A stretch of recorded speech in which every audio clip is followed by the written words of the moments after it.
નમસ્કાર ગુજરાત। આજે આપણે જોશું 19 જૂન 2024નું મોસ્ટ ઇમ્પોર્ટન્ટ કરંટ અફેર। તે પહેલાં ખાસ કરીને ચેનલ ઉપર નવા હોય તો ચેનલને સબસ્ક્રાઈબ કરી લેવી, કારણ કે ડેઇલી કરંટ અફેરના વિડીયો આપણે મૂકતા રહીએ છીએ ચેનલ ઉપર, શોર્ટ અને સ્વીટ અને ઇમ્પોર્ટન્ટ માહિતી, તો ખાસ કરીને સબસ્ક્રાઈબ કરી લેવી। ચલીએ શરૂઆત કરીએ। તો તાજેતરમાં વિશ્વ રણ દુષ્કાળ નિવારણ દિવસ ક્યારે ઉજવવામાં આવ્યો? તો 17 જૂનના રોજ આ દિવસ ઉજવવામાં આવે છે દર વર્ષે। તો તાજેતરમાં વિશ્વ રણ અને દુષ્કાળ નિવારણનો દિવસ 17 જૂને ઉજવવામાં આવ્યો છે। 17 જૂને ઉજવવામાં આવ્યો, જેનો ઉદ્દેશ્ય રસીકરણ, તો કે જમીન, ઔદ્યોગિક અને દુષ્કાળ સંબંધિત મુદ્દાઓ વિશે જનજાગૃતિ અને પ્રોત્સાહન કરવું। આની થીમ તો કે United for the land and heritage hour future, તો ખાસ કરીને થીમ યાદ રાખવી। ત્યારબાદ રણ જોઈ લઈએ થોડા ઘણા। તો કયો સસ્ટેનેબલ ડેવલપમેન્ટ જમીન આધારિત ઔદ્યોગિક રોકવા માટેનું સંબંધિત છે? તો કે 15મો સસ્ટેનેબલ ડેવલપમેન્ટ ગોલ છે તે છે। અને સૌથી સૂકું અને પેરુ પ્લસ ચીલી સરહદ પર આવેલું રણ તો કે અટાકામા રણ છે, જ્યારે પેન્ટાગોનિયા રણ આર્જેન્ટિના ખંડમાં આવેલું છે। અને કયા ખંડમાં એક પણ રણ નથી? તો કે યુરોપમાં એક પણ રણ નથી। જ્યારે સહારા રણ આફ્રિકા અને દક્ષિણ આફ્રિકા, જેના દક્ષિણ તરફ તેના વિસ્તાર સાહિલ પ્રદેશ કહેવામાં આવે છે। સહારાનું રણ ક્યાં આવેલું છે? તો કે આફ્રિકામાં। ત્યારબાદ કલહારી ડેઝર્ટ બોન્સેન્ટના અહીં બુશમેન જનજાગૃતિ જોવા મળે છે। ત્યારબાદ તપસ્યા દેશ ઓસ્ટ્રેલિયા, જે એ આવેલું છે, જ્યારે ગિનબર્ટ મારું, સિપિંગા મારું અને પેટ વિક્ટોરિયા મારું વગેરે રણો પણ ત્યાં આવેલા છે। જ્યારે ગોબીનું રણ તો કે ચીન અને મંગોલિયાના સરહદ પર આવેલું છે। જ્યારે રબ પાણી ખાલી રણ સાઉથ અરેબિયા અને નેફોડા રણ પણ ત્યાં આવેલું છે। તો રણ સરસામાં રહેલા રણો વિશે તે પહેલાં તમને એક પ્રશ્ન, તો કે ગુજરાતમાં કેટલા રણ આવેલા છે અને ક્યાં ક્યાં, અને ભારતમાં કેટલા રણ આવેલા છે અને ક્યાં ક્યાં, એ તમારે કોમેન્ટ કરવાનું છે। ત્યારબાદ જૂન મહિનાના દિવસો જોઈ લઈએ। તો કે 1 જૂન તો કે વિશ્વ દૂધ દિવસ, 2 જૂન તો કે તેલંગાણાનો સ્થાપના દિવસ, 3 જૂન તો કે વિશ્વ સાયકલ દિવસ, 5 જૂનની વાત કરીએ તો વિશ્વ પર્યાવરણ દિવસ, 7 જૂન તો કે વિશ્વ ખાદ્ય સુરક્ષા દિવસ, 8 જૂનની વાત કરીએ તો વિશ્વ મહાસાગરીય દિવસ, 8 જૂને તો કે વિશ્વ મગજની ગાંઠનો દિવસ પણ ઉજવવામાં આવે છે। 9 જૂનની વાત કરીએ તો આંતરરાષ્ટ્રીય અર્કાયન્ટ દિવસ, 9 જૂને તો કે વિશ્વ માન્યતા દિવસ, 11 જૂનની વાત કરીએ તો આંતરરાષ્ટ્રીય રમતગમત દિવસ ઉજવવામાં આવે છે। અને 12 જૂને તો કે વિશ્વ બાળ મજૂરી વિરુદ્ધ વિશ્વનો દિવસ, 13 જૂનની વાત કરીએ તો આંતરરાષ્ટ્રીય આલ્બિનિઝમ જાગૃત દિવસ ઉજવવામાં આવે છે। અને 14 જૂને તો કે વર્લ્ડ બ્લડ ડોનર ડે એટલે કે રક્તદાતા દિવસ, 15 જૂને તો કે વર્લ્ડ એન્ડર એડ્યુસ એવરનેસ ડે, 15 જૂને બીજો તો કે વિશ્વ પવન દિવસ પણ ઉજવવામાં આવે છે। 17 જૂનની વાત કરીએ તો રણ અને દુષ્કાળ સામે લડવા માટેનો વિશ્વ દિવસ ઉજવવામાં આવે છે। તો અત્યાર સુધી એટલા દિવસો જોયા, તેનું ખાસ કરીને રિવિઝન કરતું રહેવું। ત્યારબાદ ભારત ડીપીસી મિશન શરૂ કરનાર કેટલામો દેશ બન્યો છે? તો 6થો દેશ બન્યો છે। ભારત જે પાણીમાં ડીપ સી મિશન શરૂ કરનાર 6થો દેશ બન્યો છે। કેટલામો? તો કે 6થો। અને આ મિશન દ્વારા જીવન માટે સમૃદ્ધ પર નિર્ભર લોકોનું જીવન સુધારવાનું કામ કરવામાં આવશે। જ્યારે ડીપ સી મિશન દ્વારા ખનિજોની શોધ કરવામાં આવશે અને મહાસાગરીય વૈજ્ઞાનિક અને મહાસાગરીય જૈવ વિવિધતાના અભ્યાસ માટે જૈવ વિવિધતા જાળવણી પર કામ કરવામાં આવશે। જ્યારે ઈસરોએ તો કે મત્સ્યાન 6000 માટે ટાઇટેનિક રૂફટોન તૈયાર કરશે, જે દરિયાના ઊંડાઈમાં દબાણનો સામનો કરવા સક્ષમ હશે। તો ડીપ સી મિશન વિશે એટલી માહિતી યાદ રાખવી ખાસ કરીને। અને આ પહેલાં તો કે અમેરિકા, રશિયા, ચીન, જાપાન, ફ્રાન્સ વગેરે ડીપ સી મિશન સફળતાપૂર્વક લોન્ચ કરી ચૂક્યા છે। તો ખાસ કરીને આ ડેટા યાદ રાખવો આની સાથે। ત્યારબાદ તાજેતરમાં જ હિન્દ ભાષા માટે સાહિત્ય અકાદમી બાલ પુરસ્કાર કોને પસંદગી કરવામાં આવી છે? તો દેવેન્દ્ર કુમારની પસંદગી કરવામાં આવી છે આ પુરસ્કાર માટે। તો તાજેતરમાં હિન્દી ભાષા માટે સાહિત્ય અકાદમી બાલ પુરસ્કાર માટે દેવેન્દ્ર કુમારની પસંદગી કરવામાં આવી છે। જ્યારે સાહિત્ય અકાદમી બાલ સાહિત્ય પુરસ્કારની વાત કરીએ તો દેવેન્દ્ર કુમારની વાર્તા તો કે 51 ચિલ્ડ્રન સ્ટોરીઝ અંગ્રેજી છે, જેના લેખિક તો કે નંદિની સેનગુપ્તાની નવલકથા છે the blue horse and other amazing and story હ્યુન ઇન્ડિયા હિલ્સ, એની પસંદગી કરવામાં આવી છે બાલ સાહિત્ય માટે। જ્યારે સાહિત્ય અકાદમી યુવા પુરસ્કારની વાત કરીએ તો હિન્દીમાં તો કે લેખક ગૌરવ પાંડે, જે અંગ્રેજી લેખક કેના હસ્તે તેમની કાવ્ય સંગ્રહ ધ અર્થ ઇન રાઉન્ડ બી મેમોરિયલથી સન્માનિત કરવામાં આવશે. અને વૈશાલી નોવલ હોમસેલની તો કે ગોઈન્ટ અપ લિબલ્સ નેશનલ જે ભારત છે તેની પસંદગી કરવામાં આવી છે. તો એક હિન્દી અને એક અંગ્રેજી, તો ખાસ કરીને બંને યાદ રાખવા. જ્યારે સાહિત્ય અકાદમી પુરસ્કાર 2023ની વાત કરીએ તો હિન્દીમાં તો કે સંજીવ મને ઓળખો માટે એને પસંદગી કરવામાં આવી હતી.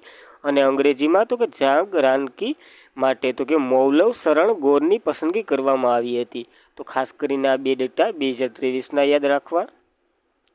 ત્યારબાદ કોને તેમની પ્રથમ બહુરાષ્ટ્રીય કવાયત તરંગ શક્તિનું આયોજન કરશે? તો કે ભારત આ પ્રથમ આયોજન કરવા જઈ રહ્યું છે બહુરાષ્ટ્રીય કવાયત. જો ભારતની વાયુસેના તેમની પ્રથમ બહુરાષ્ટ્રીય કવાયત તરંગ શક્તિનું આયોજન કરવા જઈ રહ્યું છે.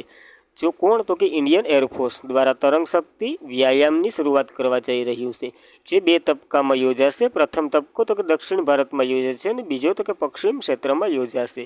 આ 2 તબક્કામાં યોજાશે. અને ત્યારબાદ જોઈ લઈએ નેવલ શિપ ને વગેરે. તો કે એરશિપ માર્શલ તો કે વિવેકરામ ચૌધરી નવા બન્યા હતા. જ્યારે વાયુસેનાના દિવસ તો કે 8 ઓક્ટોબરે ઉજવવામાં આવે છે. આર્મીના શિપ હમણાં જ કાર્યભાર સંભાળ્યો તો ઉપેન્દ્રસિંહે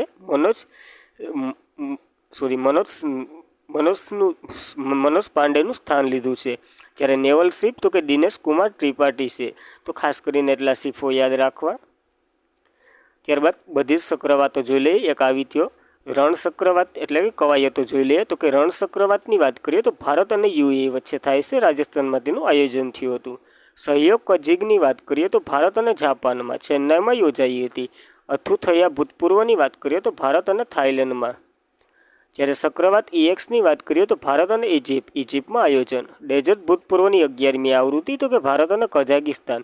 મધ્યપ્રદેશના બકલોલમાં હિમાચલ પ્રદેશના બકલોલમાં આયોજન થયું હતું. સ્ટેપર ડિફેન્સ 2024 તો કે નાટો દ્વારા આયોજન કરવામાં આવે છે. ડેઝર્ટ નાઇટ ભૂતપૂર્વની વાત કરીએ તો ભારત, ફ્રાન્સ અને યુએઈમાં યોજાઈ હતી. અરબી સમુદ્રમાં યોજાય છે. અને હંમેશા તાનચીનનો અભ્યાસ કરો તો કે ભારત સાઉદી અરેબિયા વચ્ચે યોજાઈ હતી. રાજસ્થાનમાં આનું આયોજન થયું હતું. હવા શક્તિ ઇન્ડિયન એરફોર્સ દ્વારા પોખરણ રાજસ્થાનમાં તેમનું આયોજન થયું હતું. ત્યારબાદ મિલન ભૂતપૂર્વની વાત કરીએ તો ભારતીય નૌકાદળ વચ્ચે વિશાખાપટ્ટનમમાં યોજાઈ હતી. દોસ્તી ભૂતપૂર્વની વાત કરીએ તો ભારતીય માલદીવ અને શ્રીલંકા માલદીવમાં યોજાઈ હતી. સમુદ્ર લક્ષ્મણની વાત કરીએ તો ભારત અને મલેશિયા વચ્ચે વિશાખાપટ્ટનમમાં યોજાઈ હતી.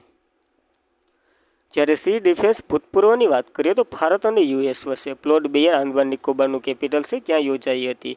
કટલેર એક્સપ્રેસ એક્સની વાત કરીએ તો INS તીરે ભાગ લીધો હતો. 16 દેશો વચ્ચે થાય છે એટલે કે બહુરાષ્ટ્રીય કવાયત છે. પ્લોટ વિક્ટોરિયાની જે કેપિટલ છે સેલ્સનું કેપિટલ પ્લોટ વિક્ટોરિયા ત્યાં તેનું આયોજન થયું હતું. ત્યારબાદ લિમેક્ટ્રી EXની વાત કરીએ તો ભારત અને સેલ્સ વચ્ચે થાય છે. સેલ્સમાં આયોજન થયું હતું. ટાઈગર ટાઇમ્સ એક્સની વાત કરીએ તો US અને ભારત વચ્ચે યોજાય છે. ભારતના પૂર્વ સમુદ્રમાં આયોજન થયું હતું. ગગનશક્તિ ભૂતપૂર્વની વાત કરીએ તો ઇન્ડિયન એરફોર્સ દ્વારા યોજાઈ હતી. ધર્મરક્ષક ભૂતપૂર્વની વાત કરીએ તો ભારત અને જાપાન વચ્ચે રાજસ્થાનમાં તેમનું આયોજન થયું હતું. ત્યારબાદ ડસ્ટલિંગ એક્સની વાત કરીએ તો ભારત અને ઉઝબેકિસ્તાનમાં યોજાઈ હતી. સાગર કૌશાની બીજી આવૃત્તિ તો કે તમામ દરિયાઈ સુરક્ષા એજન્સીઓ ભાગ લેશે. આમાં લક્ષદ્વીપમાં આયોજન થયું હતું. લક્ષદ્વીપમાં વિક્ટર હેઝ તો કે USમાં આયોજન થાય છે. સ્પેન ફોર્સ એટલે કે પહેલી વખત વાદળમાં આ કસરત કરી હતી. જ્યારે પ્રથમ વખત અવકાશમાં શુદ્ધ યોદ્ધા કસરત કરવામાં આવી હતી. તો ખાસ કરીને IMP ગણાય. ત્યારબાદ પૂર્વીય તરંગ પ્રેક્ટિસ તો કે ભારતીય નૌકાદળ વચ્ચે થઈ હતી. ભારતના પૂર્વ સમુદ્રમાં આયોજન થયું હતું. ગગન સ્ટ્રાઇકની વાત કરીએ તો ભારતની આર્મી અને એરફોર્સ બંને દ્વારા થઈ હતી. પંજાબમાં યોજાઈ હતી. તાકાત કસરતોની વાત કરીએ તો ભારત અને ફ્રાન્સ દ્વારા મેઘાલયનું ઉમરોઈ છે ત્યાં તેનું આયોજન થયું હતું. જ્યારે કંપન પ્રેક્ટિસની વાત કરીએ તો ભારત અને US વચ્ચે કોલકાતામાં યોજાઈ હતી. લાલ ધ્વજ પ્રેક્ટિસની વાત કરીએ તો બહુરાષ્ટ્રીય કવાયત છે. ભારતે ભાગ લીધો હતો. અલાસ્કામાં યોજાઈ હતી. અને તરંગ શક્તિ જોઈ ઇન્ડિયન એરફોર્સે તેનું આયોજન કર્યું છે. ત્યારબાદ UNNGC દ્વારા તાજેતરમાં કયા ભારતીય ભૂમિ નાયકને નામ આપવામાં આવ્યું છે? તો આ સિદ્ધેશ સાકોર છે જેને નામ આપવામાં આવ્યું છે UN દ્વારા. તો UNNGC દ્વારા તાજેતરમાં સિદ્ધેશ સાકોરને ભારતીયનું ભૂમિનાયક એવું નામ આપવામાં આવ્યું છે. એટલે કે બિરુદ નામ આપવામાં આવ્યું છે. આ જે જૈવિક ખાતર બનાવ્યું છે તેના માટે આને આ માન મળ્યું છે. જ્યારે UCCNDની વાત કરીએ તો યુનાઇટેડ નેશનલ કવરેજ ટુ કેમ્બલ્સ ડેફિનેન્સી એનું ફૂલ ફોર્મ થાય છે, જેમાં તો કે 197 સભ્ય હશે, જેનું હેડક્વાર્ટર તો કે બોન ગ્રેમિયામાં આવેલું છે અને હાલના હેડ તો કે અબ્રાહેમ થિયાન છે. તો ખાસ કરીને એટલી માહિતી યાદ રાખવી. ત્યારબાદ યુનેસ્કો દ્વારા પ્રતિષ્ઠિત પીક્સ વલ્સર પુરસ્કાર માટે તાજેતરમાં કઈ એકમાત્ર ભારતીય સંગ્રહાલયની પસંદગી થઈ છે? તો કે સ્મૃતિવન મેમોરિયલ મ્યુઝિયમ છે, તેની પસંદગી થઈ છે. આ ક્યાં આવેલું છે? તો કે ભુજ, કચ્છમાં. તો યુનેસ્કો દ્વારા પ્રતિષ્ઠિત પીક્સ વલ્સર પુરસ્કાર માટે તાજેતરમાં એક ભારતીય સંગ્રહાલયની પસંદગી કરવામાં આવી છે. તો કે હસ્તે શોર્ટલિસ્ટ કરવામાં આવ્યા છે મ્યુઝિયમોને. એમાં 7 મ્યુઝિયમો વિશ્વમાંથી પસંદ કરવામાં આવ્યા છે, જેમાંથી ભારતમાંથી એક જ મ્યુઝિયમનું પસંદગી કરવામાં આવી છે. એમાંથી ગુજરાતના એક મ્યુઝિયમને કચ્છનું. તો ગર્વની વાત આપણા માટે બહુ. તો યુનેસ્કોએ પ્રતિષ્ઠિત પીક્સ વલ્સર એવોર્ડ માટે વિશ્વના 7 કુલ સૌથી સુંદર મ્યુઝિયમને શોર્ટલિસ્ટ કર્યા છે. હવે આ 7માંથી ગમે એકને એવોર્ડ આપવામાં આવશે. તો આપણા માટે ગર્વની જ વાત કરાય કે આ 7માં આપણને સ્થાન મળ્યું. ત્યારબાદ પસંદ કરેલ છે, જેમાંથી એક ભારતીયને પણ છે, ભારતીય અને ગુજરાતનું પણ એક છે, જે સ્મૃતિવન ભૂકંપ મેમોરિયલ મ્યુઝિયમ છે. ક્યાં આવેલું છે? તો કે ભુજ, ગુજરાત ખાતે આવેલું છે. ત્યારબાદ આ એવોર્ડ તો કે યુનેસ્કો દ્વારા 2015થી દર વર્ષે આર્કિટેક્ટ્સ અને ડિઝાઇન માટે આપવામાં આવે છે, જે કચ્છ અને ભુજ 2001માં ભૂકંપમાં જીવ ગુમાવનાર 12,932 લોકોની યાદમાં આ મ્યુઝિયમ બનાવવામાં આવ્યું હતું.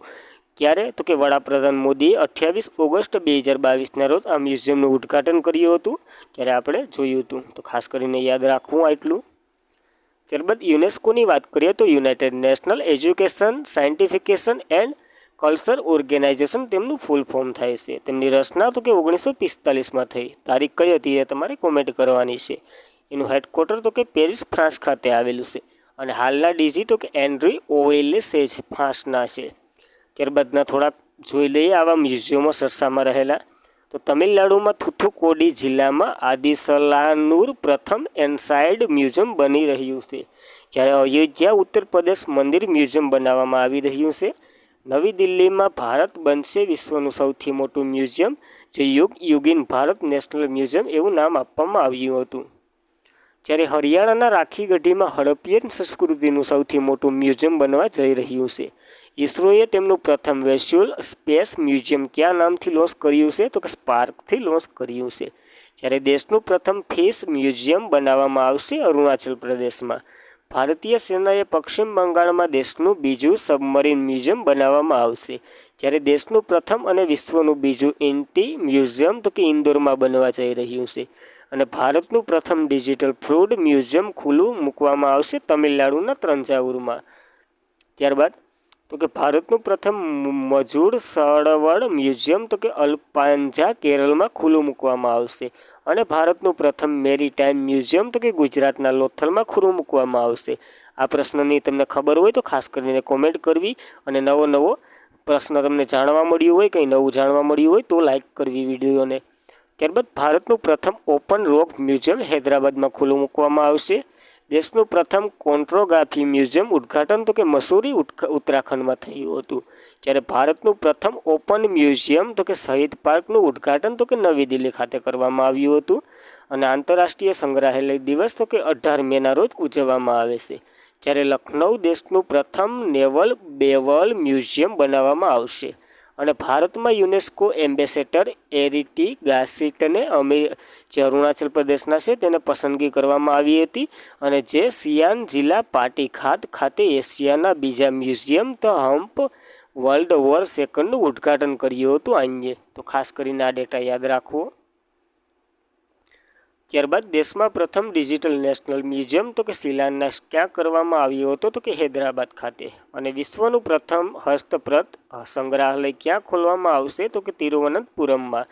કાલ તિરુવનંતપુરમનું એક કરંટ અફેર જોયું હતું આપણે, તે કોમેન્ટ કરો ખાસ કરીને. ત્યારબાદ તાજેતરમાં પ્રેરણા સ્થળનું ઉદ્ઘાટન કોણે કર્યું છે? તો આપણા ઉપરાષ્ટ્રપતિએ કર્યું છે. કેટલામાં નંબરના ઉપરાષ્ટ્રપતિ છે તે ખાસ કરીને કોમેન્ટ કરવું.